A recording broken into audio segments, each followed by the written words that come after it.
Welcome to Getting Personal, a monthly podcast diving deep into the stories of the heartbeat of HR. Brought to you by Compt, a global lifestyle benefits platform where companies empower employees with benefits and rewards they'll use and appreciate, whoever and wherever they are in life.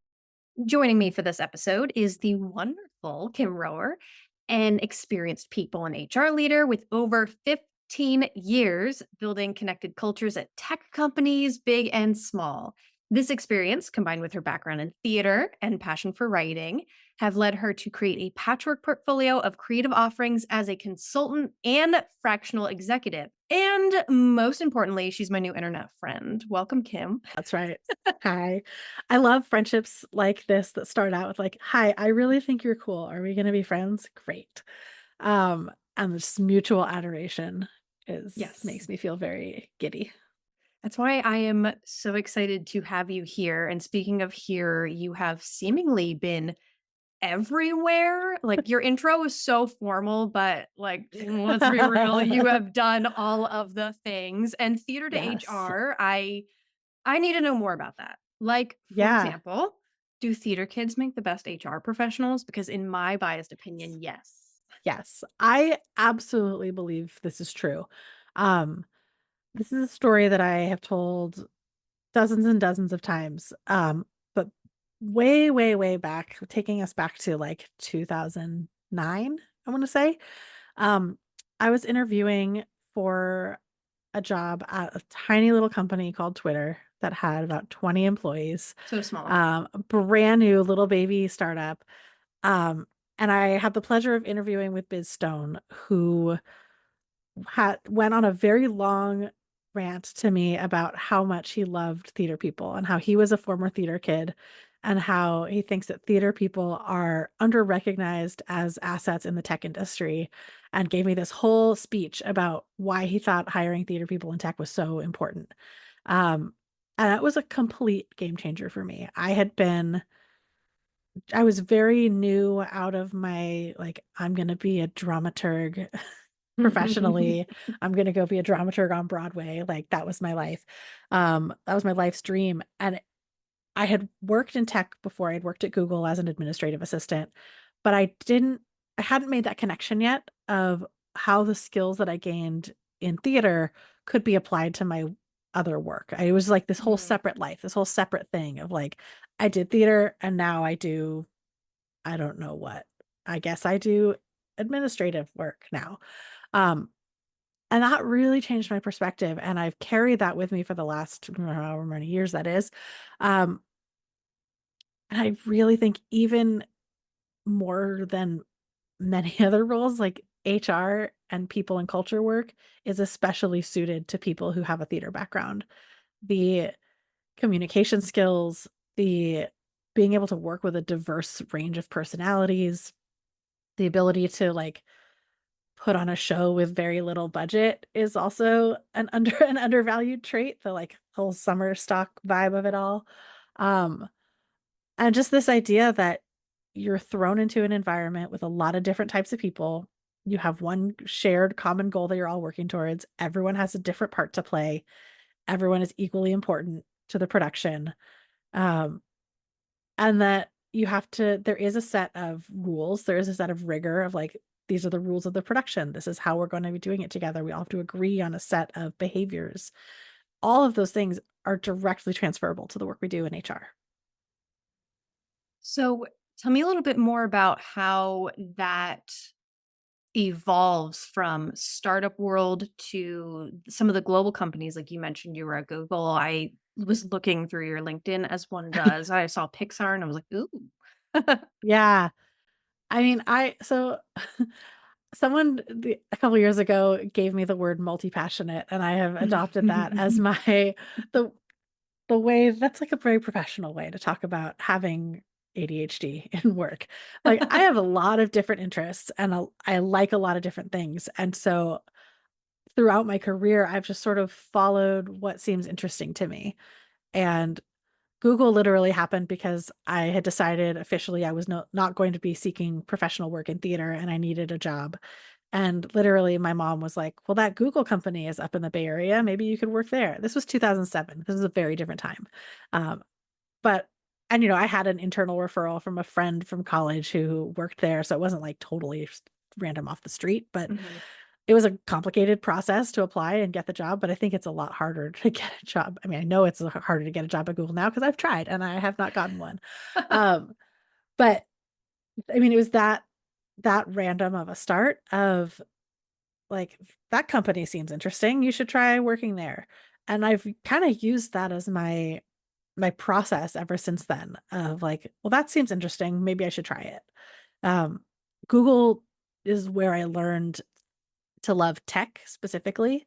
Um, I was trying to get hired as an administrative assistant on the Google Books team because I was a former librarian, archive nerd, dramaturg. Like, I was like, "I wanna be where the books are." And they put me in AdWords front-end engineering. And I was like, "What the hell do I do Cool, with thank you. this?" Yeah, I was like, "This I don't know what this means." Um, but I learned so much, and I learned so much about the similarities between building in tech and building in the arts and how, like, different types of creativity manifest themselves in different industries. And there's a lot I keep saying I'm gonna do this, and I haven't yet done it, but, like, there's a lot of, very easy job mapping from the tech industry to theater, like, which roles map to which roles in each industry. I Ooh. keep saying I'm gonna, like, draw up a map, and I never do it because I'm not an artist. But I think it's really interesting how parallel these universes are. And so I didn't find it that hard to take all of the experiences I had working in the arts and apply them directly to working in a tech company. And it was sort of by interest and by luck that I ended up at a small startup called Discuss back in 2010. Um, they were looking for an office manager who was interested in HR, and that exactly fit the bill of what I was qualified to do.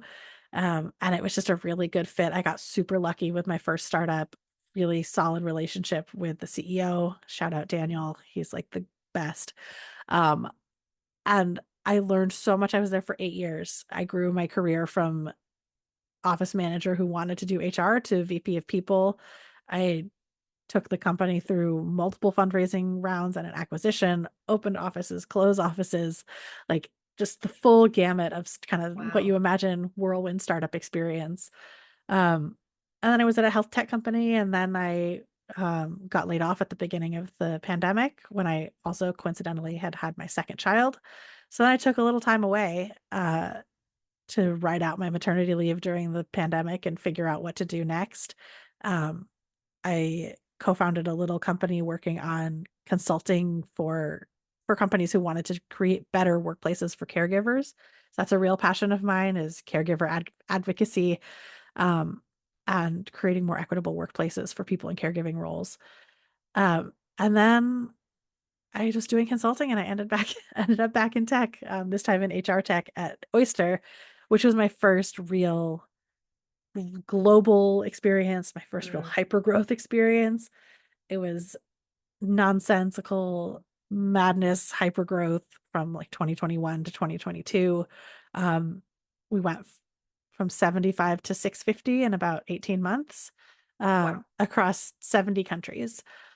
So that was my first and so far only experience with that type of scale. But I always say like 6 months at Oyster is like 5 years anywhere else. I learned so much. We were, the product was and is operating in 180 countries. We ourselves had employees in 70. So I really, really got a handle on global HR from a compliance and like tactical, practical perspective, but also global culture building, which is really my like that's what I get all juiced up about is the culture building side of things. Um, and yeah, that was again like the amount of times that I rely on my knowledge from theater and my experience doing improv and my experience, working backstage and all of these things. It was, if not daily, it was multiple times a week. I'd be like, oh, this is something I learned in theater and I'm going to apply it here right now to this, global hypergrowth tech company. Um, it's really remarkable. And I know you have some experience with this too, having just recently documented your improv journey on LinkedIn. Yes. I was like, yes, everyone should learn these skills always. Totally. I remember back in, oh my gosh, it was almost a year ago now, like February or something. Someone that I know who owns the local theater was like, I think you should do this. And I said, absolutely not. You are a crazy person. And I was gently pushed, I won't say bullied, even though it's kind of what it felt like, into Encouraged. encourage Strongly into taking encouraged. some classes. And then I remember like seeing the first email, like, you're going to take these 6 classes and then you're going to have a student showcase. And I was like, oh, absolutely not. I'm not getting on stage and performing. That's nonsense. And now I do it like all the time and I jump at the opportunity to do it. And I never realized, as I'm sure that you learned a long time ago, that all of these skills that you learn, the yes and the getting on Mhm, stage and just going for it, just like having the confidence that you can pull something together and relying on the team mhm. around you that you're going to support one another. And the end Yeah, goal is to just, in that case, have fun. You just put on a good yeah. show, enjoy your time. And, Um, something that I learned with that I don't talk about very much, but I feel like now I wanna talk about more, is that I was never the funniest person on stage. I did improv for a long time. I started in high school. I worked at a improv comedy club throughout high school. I founded a college league because this is what I do, is I just, like, start Sort of things because stuff. they should exist. Like, "This should exist. What if we did it?" And then, like, after a year or so, I'm like, "Cool, have fun running that for the next couple of decades." Um, I'm a starter. But I was very, very involved with comedy sports, growing up in Los Angeles and going to college in Los Angeles, and one of the biggest lessons that they teach is making the other person look good. Like, your job Yeah. as an improver is not to be the stand-up comedian and steal the show. Like, your job is to make the other person who's on stage with you look good, Hmm. and if you do that, you will create genuinely interesting, entertaining content, and that is something that I think is so, so important for people working in companies, especially when you're growing into an executive role. And there's often this like, I need to prove myself. I need to show who I am. I need to like show everyone I'm a superstar. But really, one of the best ways to grow your career is by always being the person who's making everyone around you more successful. Yeah. And if everyone on the team is trying to make everyone around them more successful, then everyone is helping everyone succeed. And it's not about who's landing the best joke or who's being the funniest. It's about like everyone lifting each other up. And Hmm. like that to me is, I mean, it's tough if you're the only person doing that and no one's lifting you up ever. Like that's going to be tough. But if that's your goal as a team, is every single person's job is to make the other person look good. Yeah. We are all trying to make each other look good, and that is our goal as a team. Like that to me is like true collaboration and true teamwork. And it helps you be, comfortable in the uncomfortable and take Mhm. away like the fear of trying new things. And And it you, helps you take away that fear of, like, not being good at something, because you don't have to be yeah, good at everything. Like, if I'm not good at something, but someone else on my team is good at it, like, my job is to support them in being their best, and their job is to support me in being my best. It's not about me having to always deliver the punchline. It's not about me always having to, I don't know, do the best metrics report or whatever the thing is that we're delivering. right. It's it's about us knowing our roles within the team and knowing how we are best suited to succeed. And like I learned somewhere in high school I had a friend who was like severely funny, like too funny. Just being on stage with him was a laugh a minute. And I learned early on that like my role on that stage was not to try to compete with him for laughs. My role on that stage was to set him up for laughs. Yeah. And his role was not to like push me away so he could steal the show. His role was to work with me as like the straight man, like Hmm. that's, and if you know what your role is on the team, it doesn't mean that everyone's not a star. It means everyone's allowed to shine in the way that they are best suited to shine. Yes. So because you have done so many different things and been on so many different stages, I mean, like in theater, but then also professionally, um, Yeah. and have tried new things, was there a scary professional leap that you've taken, but maybe you found that it wasn't so scary because you had that support that you were looking for? Because I know you say that you take jobs at places that you're interested in. So I would Yeah. imagine that you're not jumping headfirst into some kind of red flag No, experience. I try really hard to avoid red flag experiences. Right. At this ripened part of my career, I try to be a little more choosy about working with places where the product is interesting, the people are interesting. I feel like I could learn something. Yeah. Um, Interestingly, though, there was an experience that I had last year that um, I wouldn't say it was scary, but it was a little bit. It felt the closest to like improv theater days as I've been in a long Mm. time, which is I was asked to host at the Transform conference in Vegas last year. I was asked to co-host a welcome first timers session that was like get up on a stage and tell everybody what to expect and get everyone excited about being here for the first time. And we didn't have a ton of prep time. We didn't exactly know what we were doing. I met my co-host like the day of. We Yep. had been communicating by email a bit. Um, and we had slides that we were supposed to go through that were like, here's the things that you guys have to mention. Otherwise, like just be your charming selves and make people feel welcome. And the slides didn't work right away. Of And course. I was like, listen, put a microphone on my hand and throw me up on stage and I will like Vamp. improv my way through like yeah I'll vamp for a while and like make people feel comfy about being there, but I am not going to remember to like stay on point and like remember the 10 things I'm supposed to mention. But luckily the person I was paired with was that person and was like she would either rein me in or she'd like redirect us once the slides got back working again. We could go through them, but she remembered a lot of the like high points we were supposed to hit. But going into that I was like, well, we'll see what happens when we get on stage. We'll deliver a fun show regardless. Um, and it was really fun. People enjoyed it. We got some good laughs. We made people loosen up a bit. Um, but it definitely we went into it being like, well, this is gonna happen. And we don't know how it's gonna go. Um, but once we had kind of identified again our roles in this, Yeah. where like her role more as um like uh orchestrator of information and my role as like color commentary, uh then it was like seamless. Then we got into our rhythm and we knew what we were doing. But yeah, those moments before we got up on stage we were standing there off to the side like, oh, what's gonna happen. That's funny. I love that you were saying, color commentary because I immediately was like, that's like every sports broadcast. Like Yeah.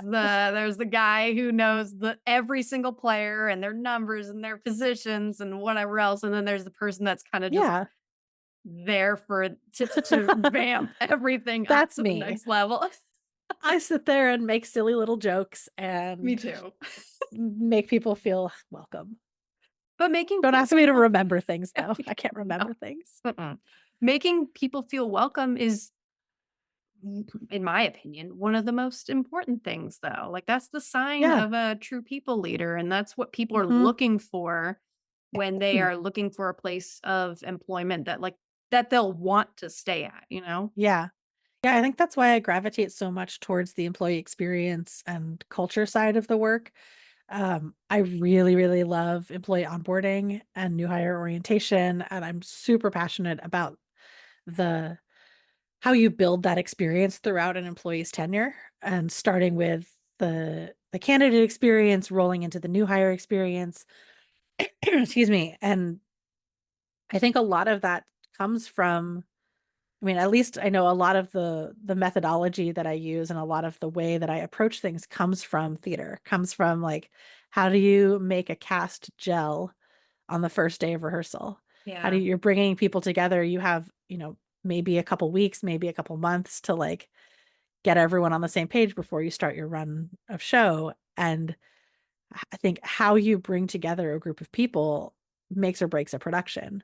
Mhm. And so I'm super passionate about applying that to how we think about work and the production that you're putting on to welcome someone into a new company. And they say there's some stat years ago about how I'm not going to get the numbers right again. Don't ask me to remember numbers. But some high percentage of employees decide within their first couple of weeks whether they're going to stay at a job long term. Yeah. And I don't remember exactly what those numbers are. We can look them up if people care. Um, But I think about that a lot. Like first impressions are really important when it comes to work. And then the continuing work is how you live up to those promises you made to people during the application process, during the onboarding process.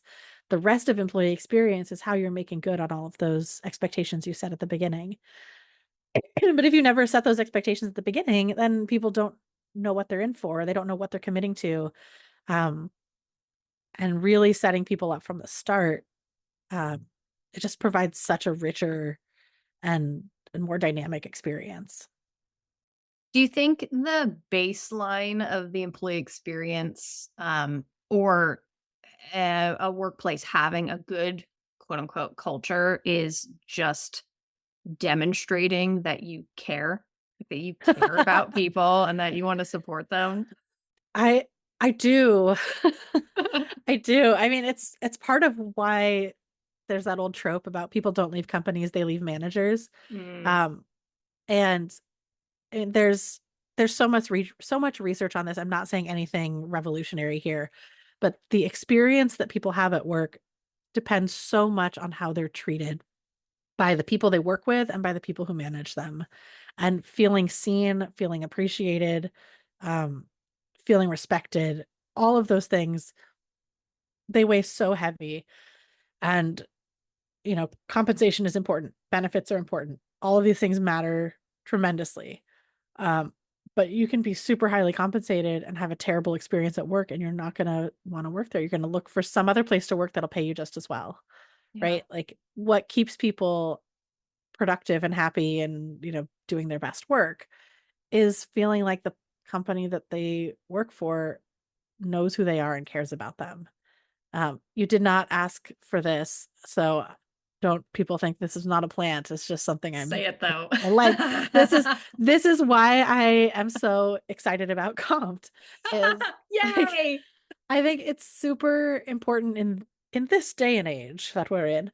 I think it's super important to recognize that employees have different needs and that a blanket approach to benefits is not going to work for everyone. When we learned this, I remember having this conversation like a decade ago that like Hmm, giving everyone a $50 a month gym membership to the local gym is not an equitable way to provide perks. Not everybody likes the gym. Not everybody lives near work. Not everybody has time to do that. Not everybody is physically able to do that. Like many, many reasons why that's not equitable, right? But companies today are still doing that. They're still saying, we will provide you with this computer and this mouse and this desk.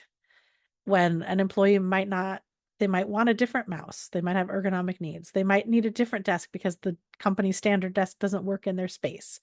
But giving them a budget and saying, here's everyone gets this budget, buy whatever you need, that's a much more equitable way to offer, work from home perks. And the same is true, I think, with Compt and offering flexible access to lots of different wellness and lifestyle benefits that support employees and support employees in changing how they're accessing those benefits as their lifestyle needs change, I think is right. also really important. In HR, we talk about like employee personas and different employee groups that have generally different needs so that you can look at, are we providing things that accommodate people at lots of different career stages, at lots of different life stages. Hmm. um and I just think it's time that we think more holistically about how we support people in all areas of work. Well, now that you've plugged us, I'm going to plug you. No, I because can't help it. I think what we're dancing around the like caring thing, like it just shows that you care about Mhm. your people. And in my opinion, and maybe people think this is like an edgy opinion, but I really don't think it's an edgy opinion. That you should give people like benefits that actually benefit them. I don't really think Yeah, it's that what? revolutionary. Uh, Just demonstrate that you care about your people. I actually think that's the bare minimum. yeah, you right. know, The bar is and low. yeah, and you have a newsletter called "I Care Too Much," which I love because I have also been told by my husband that I care too much and us Yes. about like my work and my coworkers and everything that I do. And I'm Mhm. like, whoa there, buddy. Yep. Save your opinions. But has anyone ever told you that you care too Yes. much? And why Oh, is that painted as like constantly, a bad thing? Like, what is that constantly. about? I mean, I've been told this by bosses, I've been told this by peers, I've been told this by family members. I've been encouraged most recently to find a job where I don't care so much. I was like, how do I do that How do you though? I yeah. don't know how, like, yeah, it sounds great to find a job that's just like clock in, clock out. Don't think about it when I'm not working on it.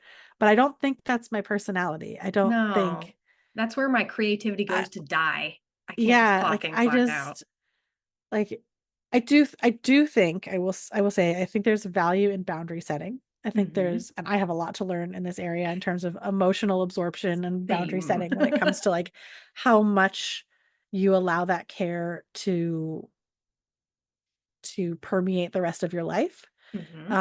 Like it's one thing to be super passionate and care a lot about your work, and then still be able to leave it at work and like create boundaries. I think that's super, super important. Um, but I don't know. I don't think a lot of people get into HR because they don't care. I think a lot of people get Yeah. into HR because they do care.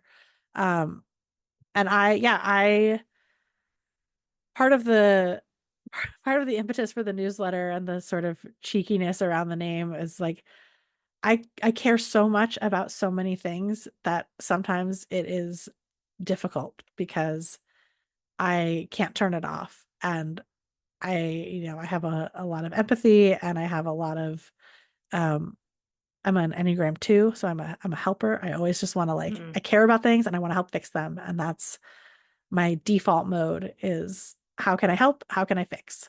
And it's been a real unlearning process for me over the last however many years of my life, like trying to think about what can I fix? What should I fix? Um, Yeah. and like just because I can doesn't mean I should. Just because I can doesn't mean I should be the one to do it. Just doesn't mean that there's like the emphasis on both the I and on the should. Like just because I can doesn't mean I should. And just because I can doesn't mean I should. Yeah. Like those are different statements, but equally important to me in my processing. Um, but I mean, a lot of this started for me around my own caregiving journey, around what care looked like during the pandemic, what care looked like as a working mom, what that is looking like as a working mom who's now like entering sandwich generation territory, um, and what that looks like for the people that I've worked with who are doing elder care and sibling care and spousal care and child care and like so many ways of providing care in our lives while also working. And Mhm. for people working outside the home, I should say. And for people in HR, that can be especially tenuous because your job at work is a form of caregiving and your job at home is a form of caregiving. And so I got to this point where when I was feeling especially burnt out, and I started the newsletter right around when I was getting laid off from my last position. And I was thinking like, do I even want to do this work anymore? It is exhausting being a caregiver for all of my coworkers all day at work and then Mhm. turning around and second shift caregiving at home. And like maybe I want to work in a job where my job is not taking care of people all day. Maybe I want to do something totally different and like not be taking care of people. Of course, it turns out like that's what I love to do. And so I have to work on the boundaries. But that was where the newsletter came from initially was frustration and realizing this overlap between HR and caregiving and seeing friends of mine who had caregiving responsibilities outside of work who were also feeling burnt out by their caregiving responsibilities at work and seeing like this is a really unique overlap in the care world and both are unsupported. Like caregivers in this country are horribly undersupported. This is Yeah. not news. I can provide some links for the show notes if people want to learn more about this, like work that's being done to support caregivers. Um, but then also to be a caregiver at work in HR in a field that is traditionally undervalued and under resourced. I was starting to feel like, how can you be in HR and also be a mom? Like, Mhm. how do you ever get through this? It was feeling like so much to be like, don't have enough help at work, don't have enough help at home, even though I have a partner who does more than his fair share of caregiving support. Like I'm not in an unequal partnership by any means, but just systemically and like Yeah. structurally, we're not providing support for caregivers. And structurally and systemically, we're not providing support for HR teams. And it just felt like this really tenuous Venn diagram that felt really deeply unsustainable. And I was like, well, I think I have to write about this. That's so interesting you bring that up because especially recently I've seen so many of my internet HR friends having babies and expanding their families. And I know from my seat in HR tech, I see the struggle of what is happening in the workplace. I don't understand the struggle, but I see it. Yeah. And being a mom, I think like, girl, how are you doing it? I don't That's what I'm I saying. don't I'm how like, are you doing this? everybody needs me all the time. And Yes. I mean, this is something that I think every parent goes through at some point when you're like, just nobody talk to me. Just nobody touch me. Just like, let me go to the Daily. bathroom without being spoken to. Like, where can I hide in my tiny ass house where Uh-huh. no one can find me? And it's impossible, right? Like that is parenting young children. Um, but then when you're also dealing with that at work, you open up your laptop and you've got 15 missed messages from employees who all need something from you. Yeah. And everyone thinks their problem is the most urgent. Everyone is like your 4-year-old at home who like you gave them the wrong cup and it's the wrong color and that's not the cup they wanted, even though they You didn't tell you peeled the what they wanted. banana and they wanted Yeah. to peel it and Oh my chaos God, the ensues for 3 bananas. hours. You're out of raspberries because they ate all the raspberries. Um, and it's the same stuff that happens at work where people, I mean, I think of this at home when we're like, you tell your kids, here's what we're going to do, here's the plan, and then Mhm. they don't listen, and then they're like, nobody told us the plan.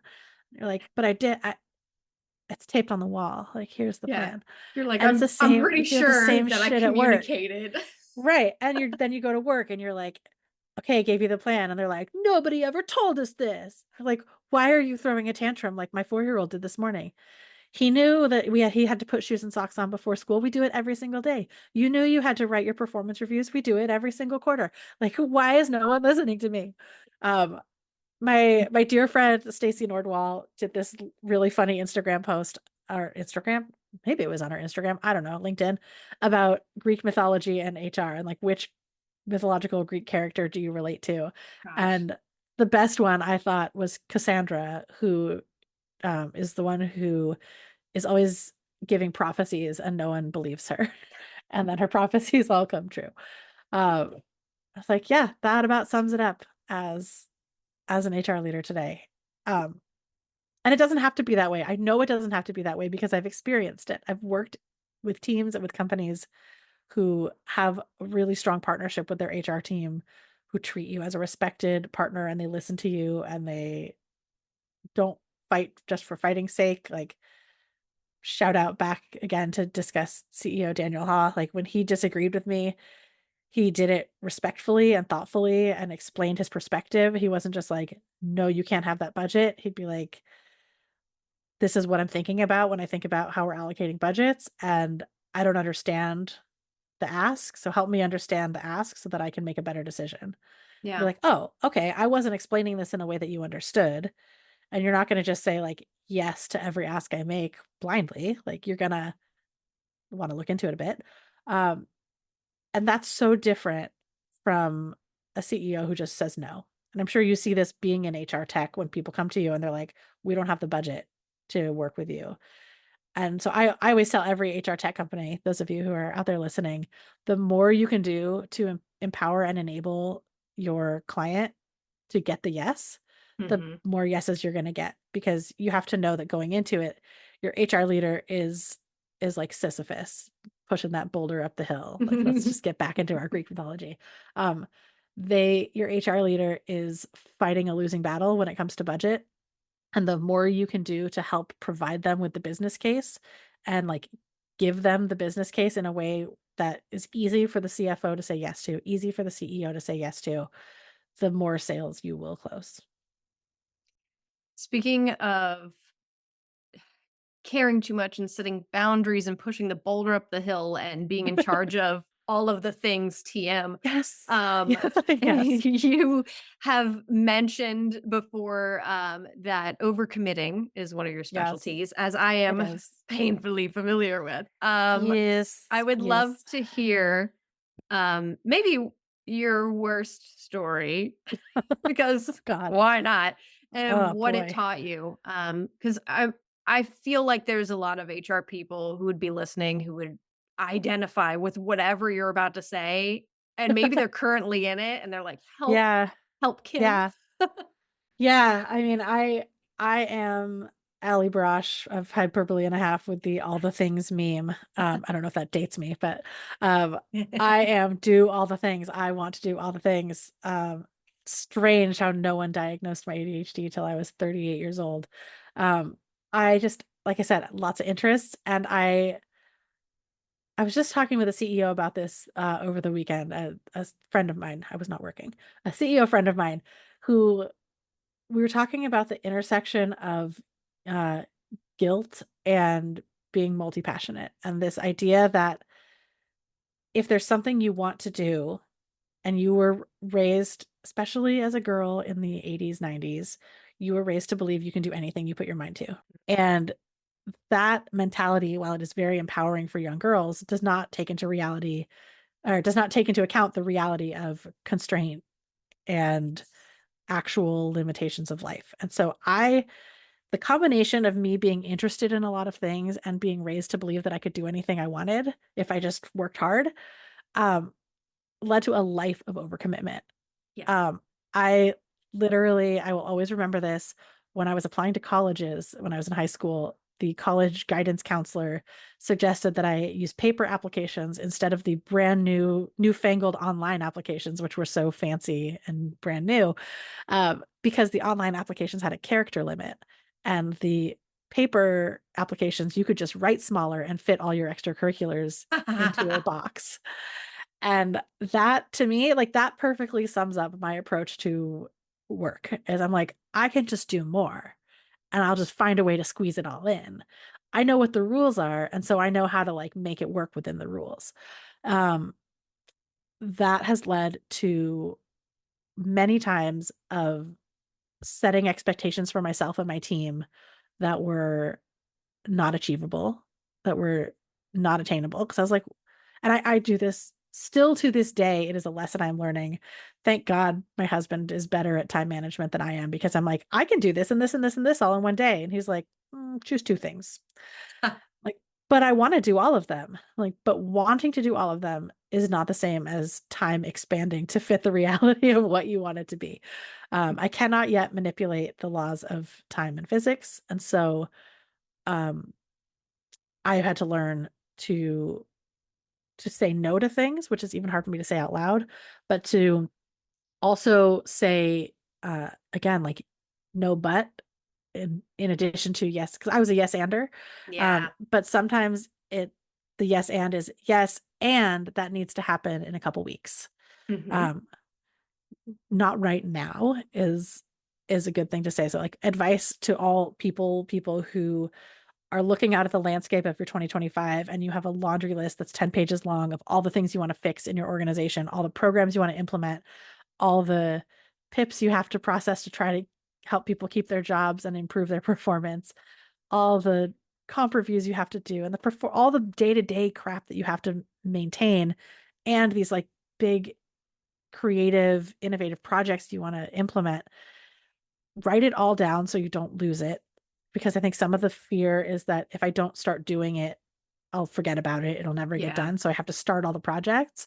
I really like keeping a parking lot of ideas, whatever project management tool you're using, whether it's Asana, Trello, Todoist, Google Docs, whatever you're using to track projects internally, always have a parking lot. And at one company, we were all very like artsy theatery people, so we called it our vision board. So we were like, let's make a vision board. That'll sound more fun. Um, Inspo. inspo board.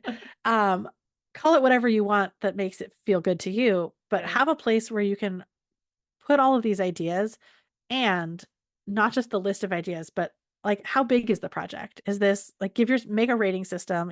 Maybe it's like 1 to 3. Like 1 is like, this will take a week maximum. 2 is like, it might take us all quarter. 3 is it might take a year.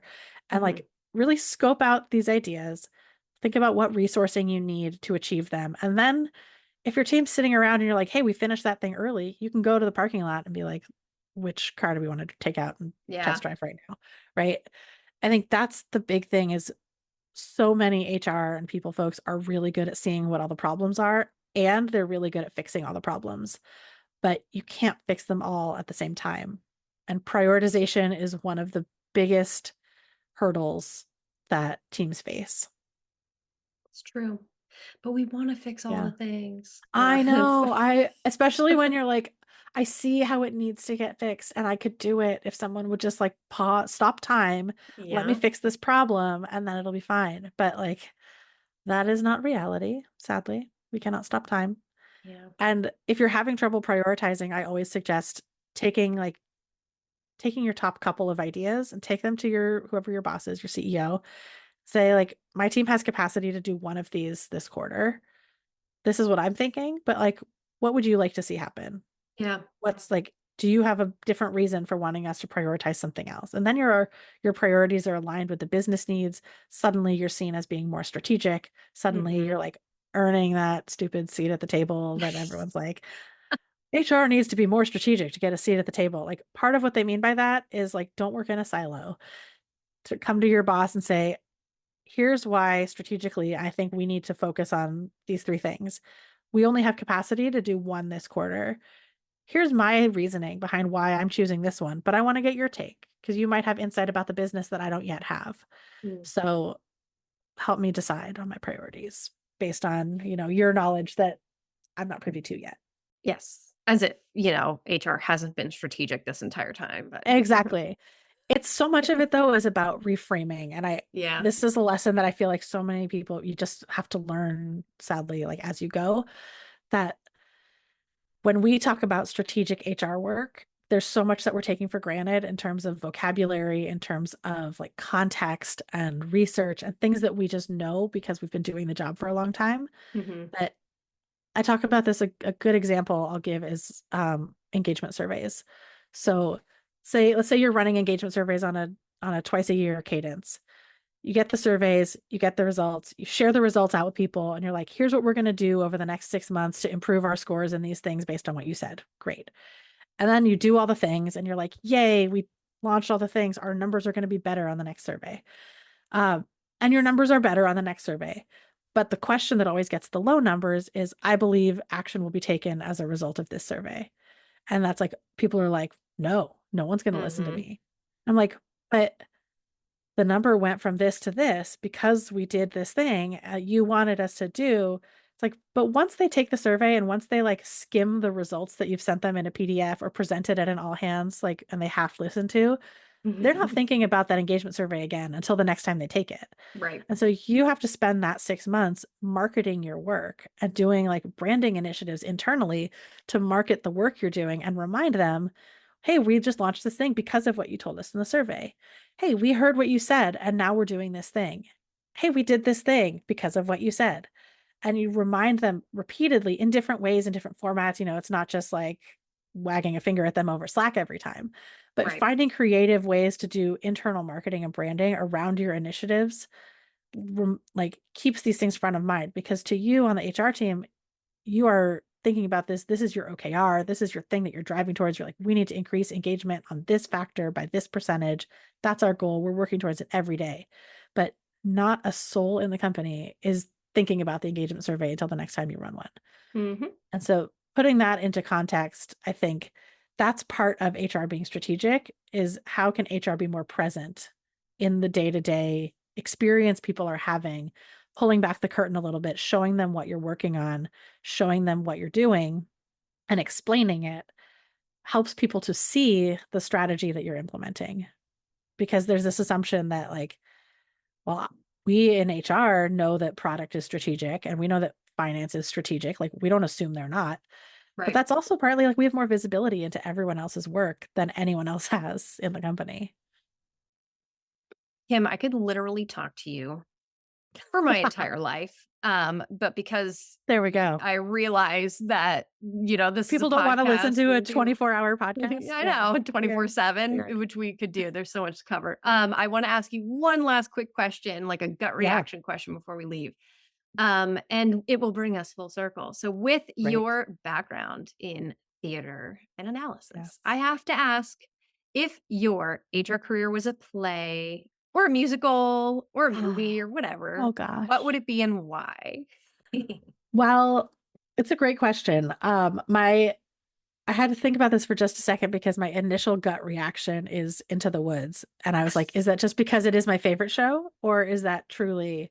But I do think truly, um, I'm gonna roll with it. And here's why. Hmm. It is a story of lots of different stories coming together in a way that might not make sense at first, but then you see how they all connect. Yep. It is complicated and a little bit unusual. It is discordant at points and times, but it's creatively woven together. Um, and there are some real big lessons learned throughout. Um, and there's a big theme of caring for people and building community with unexpected people. So I'm gonna roll with it. I'm gonna say Into the Woods. Definitely roll with it because I always feel like the gut reaction is the Right? right one. And now that you've And explained all that, yeah, I'm like, oh yeah, 100% into the one. obviously. It's also my favorite show of all time. So that It's a good works out show. nicely for me. Tim, thank you so much for your time. If people decide that they also want to be internet besties with you, where can they find Yes. you? Find me on LinkedIn. I'm very findable. You can also check out my website, patchworkportfolio.com, or my Substack, I care too much.substack.com. Um, and yeah, I'm pretty findable on the internet. Fabulous. Thanks. Thanks for having me. Thanks for joining us on Getting Personal, brought to you by the lifestyle benefits experts at Compt. Remember, you can always find more stories and helpful insights on our LinkedIn and blog.